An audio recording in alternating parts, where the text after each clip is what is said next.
Hello friends, आज का जो हमारा टॉपिक है हम पढ़ रहे हैं स्ट्रिंग। अब हम देखते हैं जो हम स्ट्रिंग पढ़ रहे हैं उसमें हमने सिंपल सा कोड को प्रिंट करा के भी देख रखा है। आज हम देखेंगे जब हम स्ट्रिंग को स्पेस में प्रिंट कराते हैं तो हमें जब हम स्पेस देते हैं हमारी मेमोरी की साइज होते हुए भी स्पेस की जो हमारी स्ट्रिंग होती है वो हमें प्रिंट में नहीं मिलती है। तो सिंपली सा हम क्या करते हैं, सबसे पहले हम अपनी कोड को लिखते हैं। तो हैज़ इंक्लूड, उसके बाद हम क्या करेंगे studio.h अपनी हेडर फाइल को हम डिक्लेयर करते हैं। उसके बाद इंट मेन फंक्शन को हम लिखेंगे। अब क्या करना है, हमें इसके अंदर हमें एक स्ट्रिंग को इनपुट कराना है। तो कैर, उसके बाद हमने एक नेम का वेरिएबल बना लिया यानी कि एरे टाइप का। उसके बाद इसकी साइज हमने 90 दे दी। हम इसके अंदर 90 कैरेक्टर इनपुट कर सकते हैं। उसके बाद अब हमें करना है, हम यहाँ पर सिंपली सा प्रिंटफ और स्कैनफ का यूज करके ही अपनी स्ट्रिंग को क्या करेंगे, प्रिंट कराएंगे। तो इसमें हमें एक मैसेज देना होगा, इंटर द स्ट्रिंग। हमने यहाँ पे एक मैसेज दे दिया कि आपको कोई एक स्ट्रिंग इंटर करनी है, चाहे आप कोई नेम इंटर करो या फिर कोई प्लेस का नेम इंटर करो, कुछ भी आप इंटर कर सकते हो। उसके बाद हम चाहते हैं जैसे ही ये मैसेज हमें प्रिंट में मिले उसके बाद हमें एक न्यू लाइन प्रिंट में मिलनी चाहिए।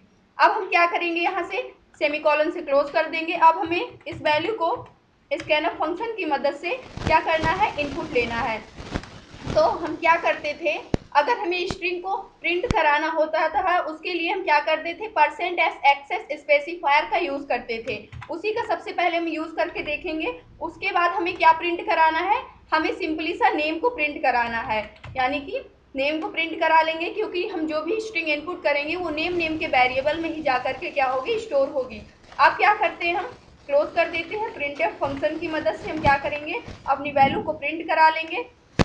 प्रिंट क्या कराएंगे, %s, यानी कि जो भी हमारी वैल्यू होगी वो नेम के वेरिएबल में स्टोर होगी, वो हमें प्रिंट में मिल जानी चाहिए। उसके बाद हम रिटर्न 0 कर देते हैं। अब क्या करना है, कंट्रोल S करके सेव करेंगे। F11 से अपने प्रोग्राम को हम रन करते हैं। जैसे ही हमने अपने प्रोग्राम को रन किया, क्या हुआ, हमें यहाँ पर एक मैसेज प्रिंट में मिल रहा है, इंटर दी स्ट्रिंग।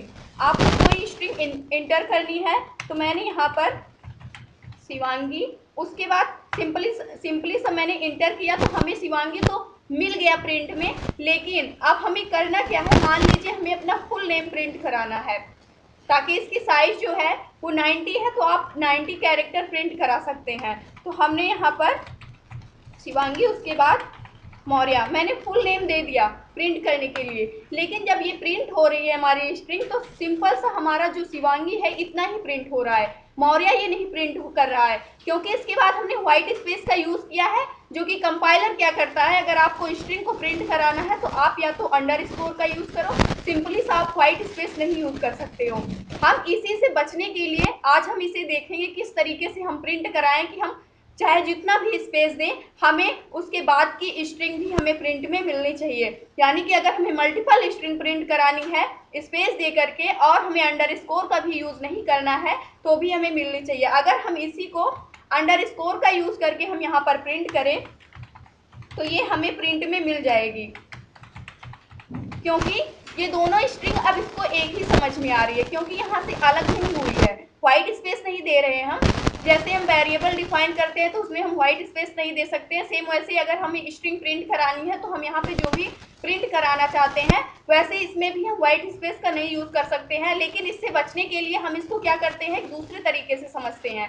इसमें क्या करना होगा, जो हमारा एक्सेस स्पेसिफायर है इसी को सिंपली सा चेंज करना होगा।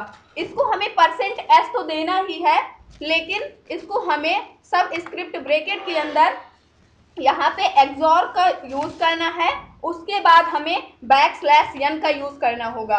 उसके बाद हमें क्या यूज करना होगा, यस, क्योंकि हम स्ट्रिंग टाइप की वैल्यू को ले रहे हैं। तो एक्सेस स्पेसिफायर इसका यूज करेंगे %, उसके बाद सब स्क्रिप्ट ब्रैकेट, फिर हमें एक्सॉर का यूज करना है, फिर \n, उसके बाद हमें क्या करना है, जिस टाइप का हमारा क्या होगा स्ट्रिंग है उसी टाइप का हम यहाँ पर एक्सेस स्पेसिफायर का यूज कर लिए हैं।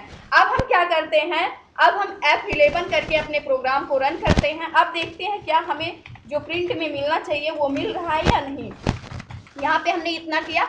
अब जैसे ही हमने सिंपली सा इंटर किया शिवांगी मौर्य, वैसे ही हमें क्या हुआ, हमने यहाँ पे स्पेस का यूज किया है, तो स्पेस भी हमें प्रिंट में मिल चुका है, यानी कि इसके आगे की स्ट्रिंग भी क्या कर रहा है, कंपाइलर रीड कर रहा है, उसे इग्नोर नहीं कर रहा है। लेकिन इसके पहले अगर हम सिंपली सा %s का यूज करके हम स्ट्रिंग को प्रिंट कराते हैं तो उसमें क्या होता है, जो कंपाइलर होता है वो फर्स्ट स्ट्रिंग तो आपकी इनपुट लेता है, लेकिन उसके आगे की स्ट्रिंग जो होती है उसे हटा देता है।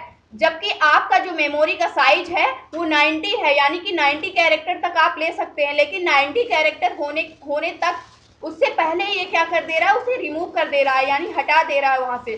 तो इसलिए हम क्या करते हैं, अगर हमें मल्टीपल स्ट्रिंग लेनी है और स्पेस में लेनी है तो उसके लिए हम क्या करते हैं, इस वाले एक्सेस स्पेसिफायर का यूज करते हैं, सिंपली %s को छोड़ करके।